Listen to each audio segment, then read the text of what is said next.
na si tatay! Ay! Tay! Amen. Ay, dali, tulong tayo! Dali, Tara, tulong tayo! lahat yun. Ikaw tumulong ka rin, ha? May kukunin ka pa ba? Meron pa. Oh, kukunin mo. Yan nga. Yan, dito, para makita nila. Oh, ang dami ah!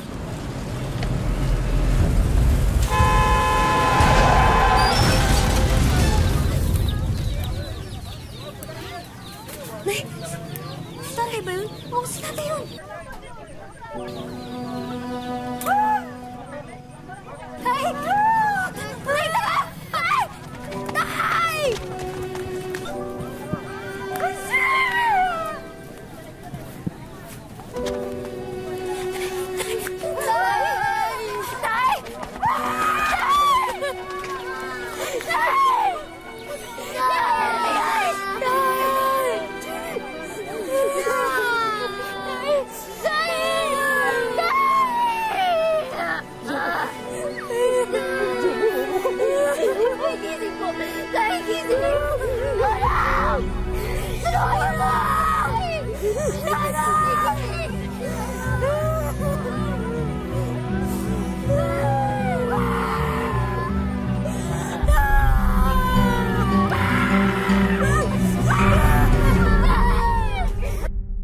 Lahat tayo may mahalagang responsibilidad.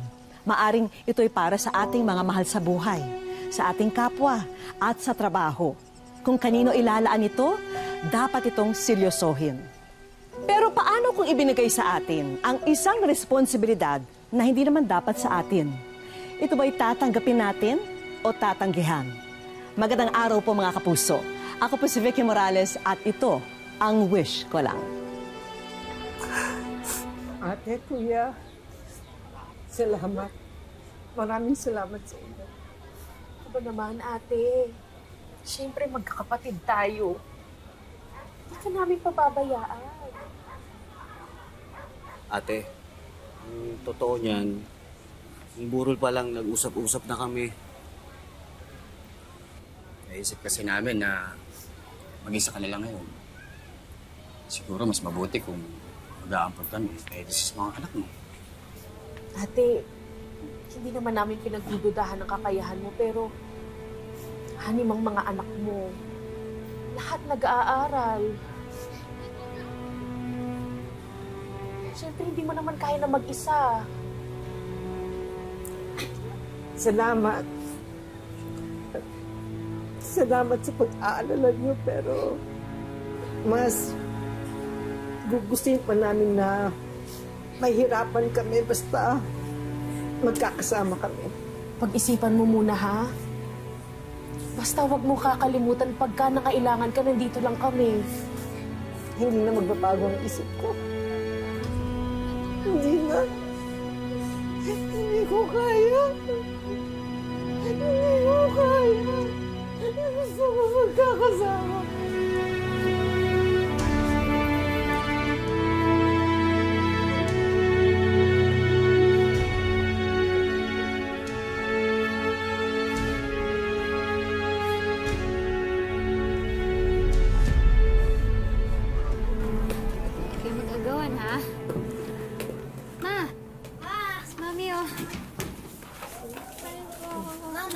Nag-aral ba kayo?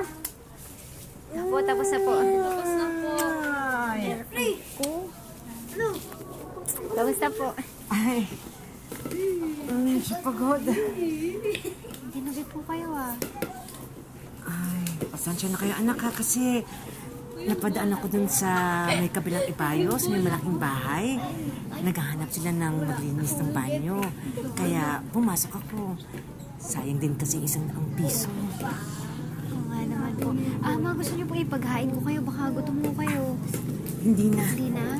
Busog pa naman ako. Gusto ko na magpahinga.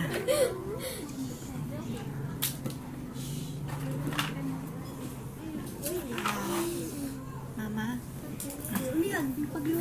Tingin niyo po ba mas okay kung tatanggapin natin yung anak nila, Tita Juanita? Dati pa naman tayong mahirap. Pero nakakarakos tayo.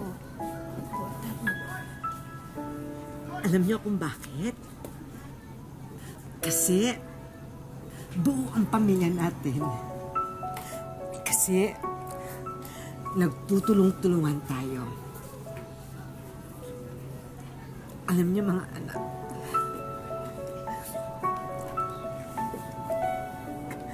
kayo na lang. Kayo na lang ang dahilan kung bakit gusto ko pang mabuhay. Mahal na mahal ko kayo.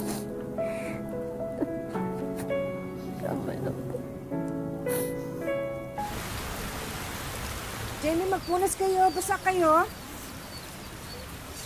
Ano yan, ma? Ano tayong sakyan dito? Mga anak, sensya na kayo mukhang kayo makakauwi dahil malakas ng ulan. Sandit na tayo dito. Paano yan, ma? Di tayo matutulog. Wala tayong magagawa. Ganun talaga. Ba't kasi tayo dito tumayo? Pwede naman tayo doon magtinda sa atin, ah. Boy, salita kay nanay. Hindi dapat ganyan, ah. Jimboy, alam ko na hihirapan ka na. Pero kailangan natin magtiis. Lagi naman tayo nagtitiis, ma, eh. Ba't tayo yung kung may paampun kay Tita Juanita? Ganun ba ang gusto mo? Hindi mo makasama yung mga kapatid mo? Hindi mo ako makasama? Kasi sa magtiis ka? Yun ba ang gusto mo? Alam niyo, kayo, ayoko magkahiwa-hiwalay tayo. Kasi, alam ko, ganun din ang gusto ng papa niyo. Ay, nga kayo dito. Ganyan ka. Sorry po, ma.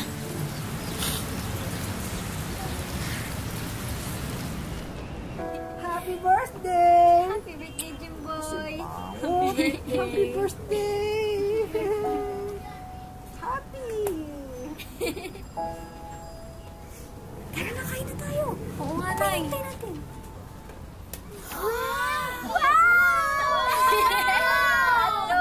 Favorite mo yan! Hotdog! Isa, dalawa, tatlo, apat, lima, anim, pito, walo.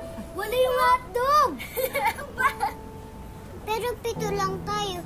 Kanino yung sobra? Eh di kanino pa? Eh di kay Kuya Jimboy mo. Natural, siya naman yung may birthday. Diba? Oo nga naman. May malungkot. Gusto niya, dalawa rin kanya.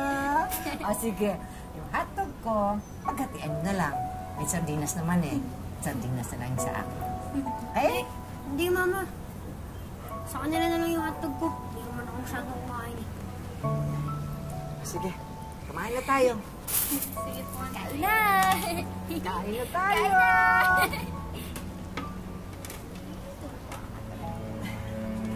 Kain na.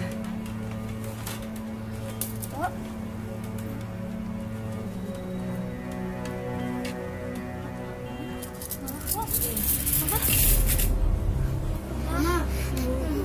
Mami, ano? Mama? Mama, okay ka lang? Mama? Mama! Mami? Mama! Mama! Mama! Teka po! Mama! Mama! Teka lang!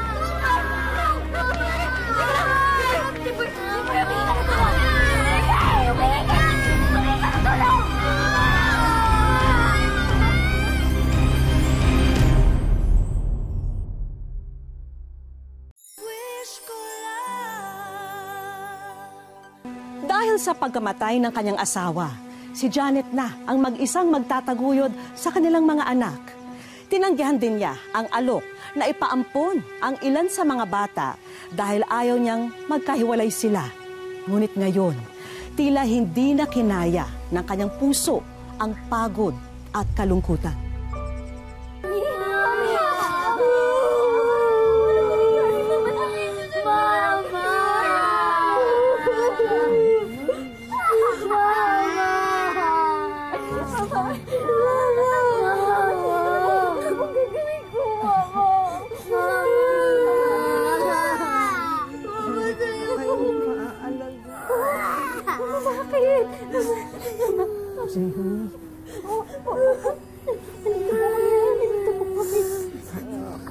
mo sa akin. Mama na ano po? Nag-ano? Mama. Mga kapatid. Mama po. Mama po. Jimboy.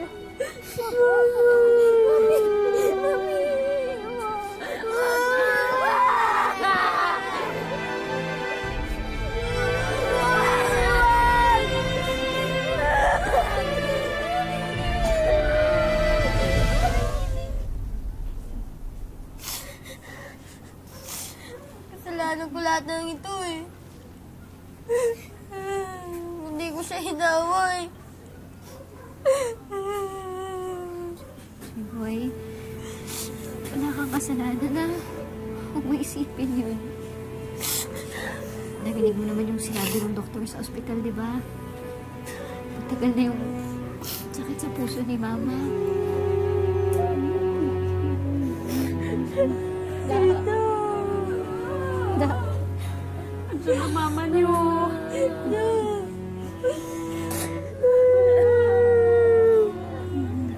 Tama na.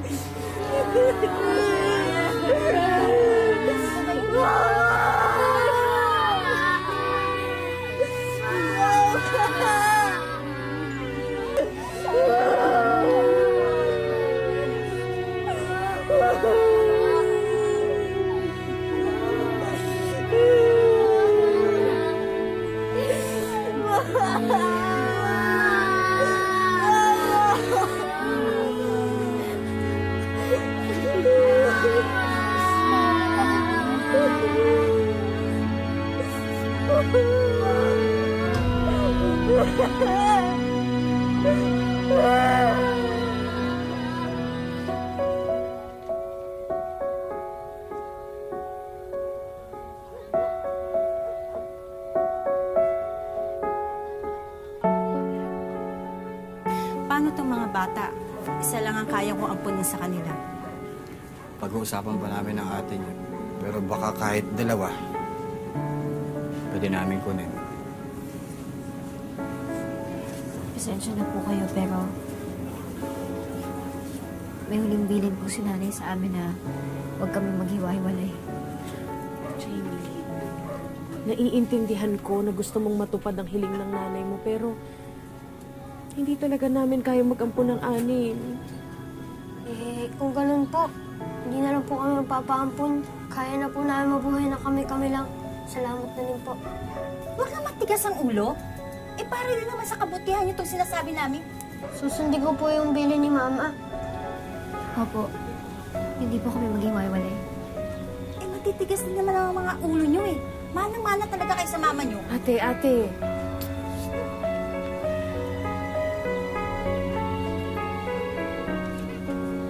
Sige, subukan natin ang sinasabi niyo, ha? Aampunin ko na kayong anim. Basta pag hindi ito gumana o kaya mahirapan talaga tayo, pumayag kayong magpaampon sa tita-tita niyo, ha? Salamat po.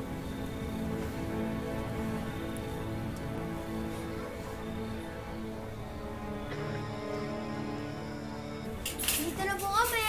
Ay! Kami! O ano, kamusta ang pagtitinda? Ayos naman po. Dahil po mga bata ng simbahan kanina eh. Dahil po nakabili. Alam nyo, hindi nyo na kailangan magtinda tuwing linggo. Sapat na naman ang kinikita namin ng Tito Ryan nyo para sa ating lahat. Siyempre naman, tita, magaan sa pakiramdam namin kapag nakakatulong kami sa gastusin dito. Saka, siyempre, 6 na 6 kami pinapakain ninyo. Sige na. Gusto napakahirap makipag-diskusyon sa inyong dalawa, no? O siya, kumain na kayo. Sige na, kain na. Ayan. Kinakain na. Yes! Andito na kami! Kami na mo yung dahil ni Dada. Of course, request yan sa akin, Ona. Sige po. Sige, kain marami, ha. O si Bunso. Grabe, ha? Tita Da? Tita Da? Marita, Tita Da? okay ka lang? Hindi, wala yung... Yung puson ko! Tito Halika, Da! dadalhin ka sa hospital. Halika na! Sama po ako! Sama po ako! Sakit! Sige, Tita Da! Jimboy, hindi na lang po! Sama ka? Sama ko! Sige, ako na bahala dito sa bahay. Sunod-sunod ang dagok sa buhay ng magkakapatid at isang panibagong pagsubok na naman ang kanilang kakaharapin sa hindi malamang sitwasyon ng kanilang tiyahin. Tita Da, Tito, ano pong nangyari? Ano pong balita? Binigyan nila ng test ang tita mo. Ultrasound yata yun. Ano pong sabi? Cancer yata sa matris. Cancer. Cancer. Cancer. Tita Da,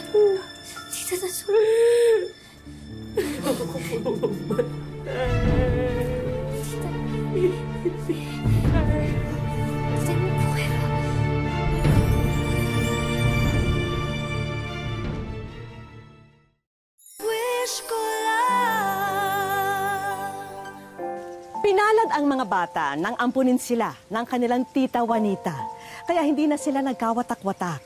Ngunit ngayon, may bago silang pagsubok dahil ang tiyahin naman nila ang may malubhang karamdaman. Isipin mo rin yung kalagayan mo, Juanita. Hindi biro ang cancer. Masyadong mahal ang pagpapagamot niyan. Kilala niyo rin naman ang mga batang yan, di ba? Alam nating lahat na ayaw nilang magpaampon ng magkakahiwalay. Mga bata pa sila. Tayo mga tatanda dapat ang nag-desisyon para sa kanila. Tama kayo. Mabigat mag-alaga ng 6 na bata, pero kailangan eh. Mga pamangkin natin sila.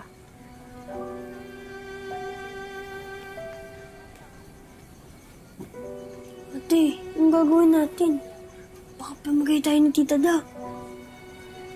hindi mangyayari yun. Ayusin niyo yung mga gamit niyo.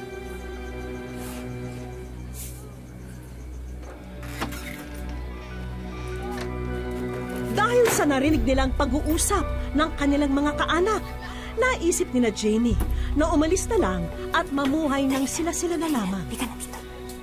Tandaan. Diretso lang. Okay. Sorry po, tita.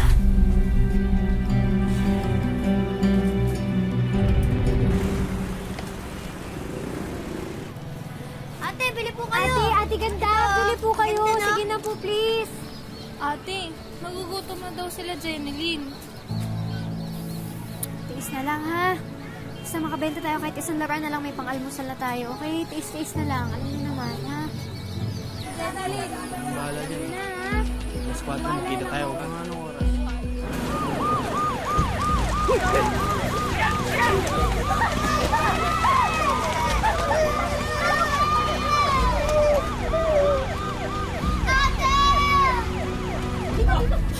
Ate!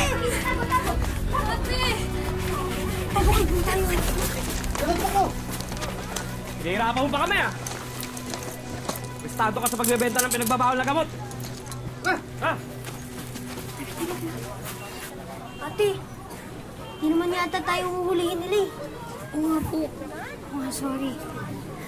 Teka, bakit? Nasaan si Jeneline? Oo nga, si Jeneline! Si Jeneline! Hindi niyo nakita? Hindi. Teka. Hindi ko sumama sa akin. Sige, umuwi na kayo, Jimboy. Saka hanapin na si Jeneline. Umuwi na kayo, ha? Opo. Jeneline! Ay, Jeneline! Ate, may nakita po ba kayo? Kinakabahan na sina Jamie at Jimboy kung napaano na ang kanilang nawawalang kapatid.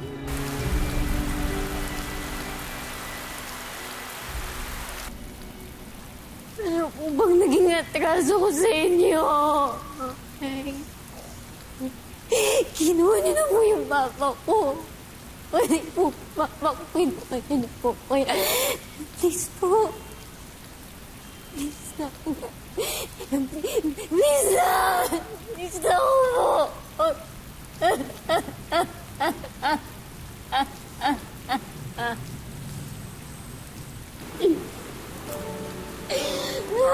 Please na. Ate?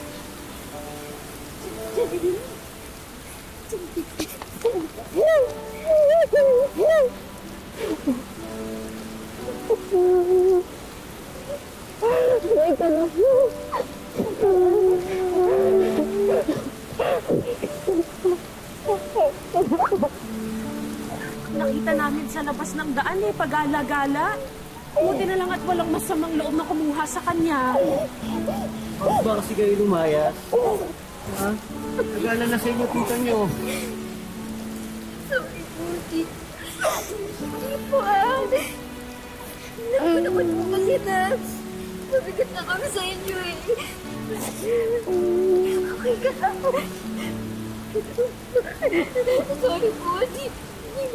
Nak, mahirap tsaka mabigat mag-alaga ng 6 na bata. Hindi naman ibig sabihin mo na ipamimigay ko kayo. At hindi paglayas ang sagot sa mga problema natin, ha? Mabuti na lang talaga at walang masamang nangyari dito sa batang to. Hindi na ulitin nila. Ito na lang kami. Sige, umuwi na tayo, ha? Punta na natin mga kapatid nyo.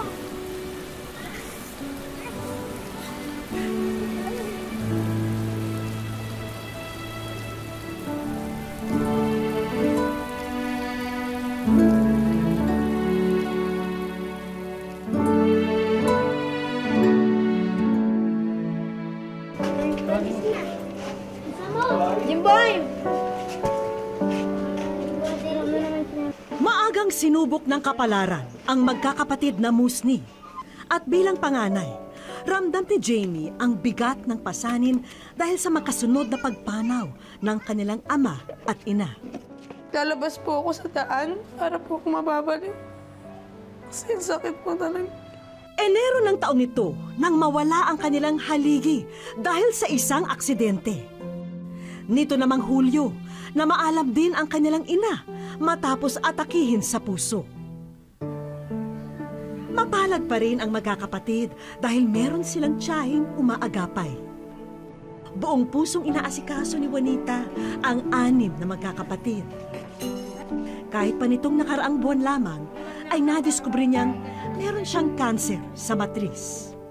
Hindi na po kasi ako magkaanak, kaya itinuri ko na rin po mga anak ng mga bata simulat sa po. Sabi ko, itataguyod ko kayo kahit pa paano. Basta gusto ko lagi ko nandito. Sobrang pasalamat ko po sa tita ko kasi siya po yung nandyan para sa amin magkakapatid. Kahit mayroon din po siyang cancer o kaya sakit, nandyan pa rin po siya. Sa kabila ng lahat ng pagsubok, naniniwala si Jamie na papanig din ang magandang kapalaran sa kanila kung sila'y magsisikap at patuloy na mangangarap. Grade 7 na siya ngayon at ambisyon niya sana ang maging guro balang araw. So kahit mayroon lang po kami, gusto ko makapagtapos po na pag-aaral.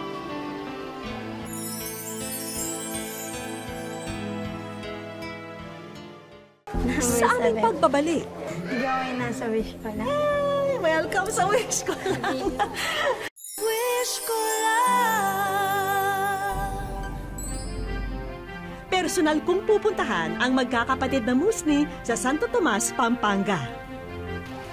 Balita ko'y nagtitinda raw sila ngayon. Kaya, mag-aala customer kunwari ako ni na Jamie. Sa kanilang palabunutan, kapalit ng konting barya ang munting sorpresa. Matuwa kaya si Jamie sa aking makukuha? Number 7. Ay! Ano nakasabi? Ikaw ay nasa wish ko lang. Ay, welcome sa wish ko lang. Welcome. Si Jamie. Ito mo pala. Oh, bakit? Bakit ka umiiyak?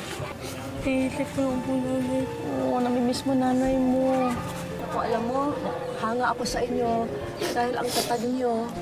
Dama ko ang nag-uumapaw na saya ni Jamie at ng kanyang mga kapatid sa mga oras na yon. Nako, alam niyo ba meron akong regalo para sa inyo. Hindi lang para sa'yo para sa inyong lahat. Meron. Ha? Sana matuwa kayo sa mga hinanda namin. Maagang aginaldo ang hatid namin sa magkakapatid. Agad nilang pinuntahan ang mga bagong damit. Ito, hindi pa. Ito, boy, ho. Kailan po kami nagkadamit ng ganito. Sabik na sabik din sila sa mga bagong laruan. Ay, naman kay Jenjen. Akin po. Ito, yung kay Jenjen. Kasi laki mo yata dyan eh. Tingnan mo. Oh. Bibili niya ako. Hindi niya kaya. Bakit daw hindi ka binili? Mahirap lang po kami. At syempre, hangad naming makatulong sa inyong kabuhayan. Kaya Jamie, sagot na namin ang sandamakmak na mga paninda. Sinamahan na rin namin yan ng dagdag sa inyong puhunan. Sobra po kasi. Ngayon po, may sarili na kami po. Thank you, Tita Vicky. At kung akala ni Jamie na ang mga kapatid lamang ang may espesyal na regalo, syempre, meron din kami para sa'yo. Laptop. Dati, pinapangarap lang namin yung magka-laptop. Ngayon meron na. Ito po yata yung pinakamasayang nangyari sa buhay natin. Tita Vicky, maraming salamat sa mga pinagay niyang regalo sa amin. Naway makatulong yan sa iyong pag-aaral. And speaking of pag-aaral, may college scholarship ding handog ang aming mga kaibigan. Dati po, pinapangarap ko na makapagtapos. Ngayon po, nasarap mo nga. Maraming salamat po. Pag nakatapos na si ate, kayo na ang pag-aaralin ko. Bawat isa sa atin ay may pananagutan. At ito ang magiging direksyon at silbi natin sa buhay. Maraming salamat po sa inyong pagsubaybay. Ako po si Vicky Morales at ito po ang Wish Ko Lang.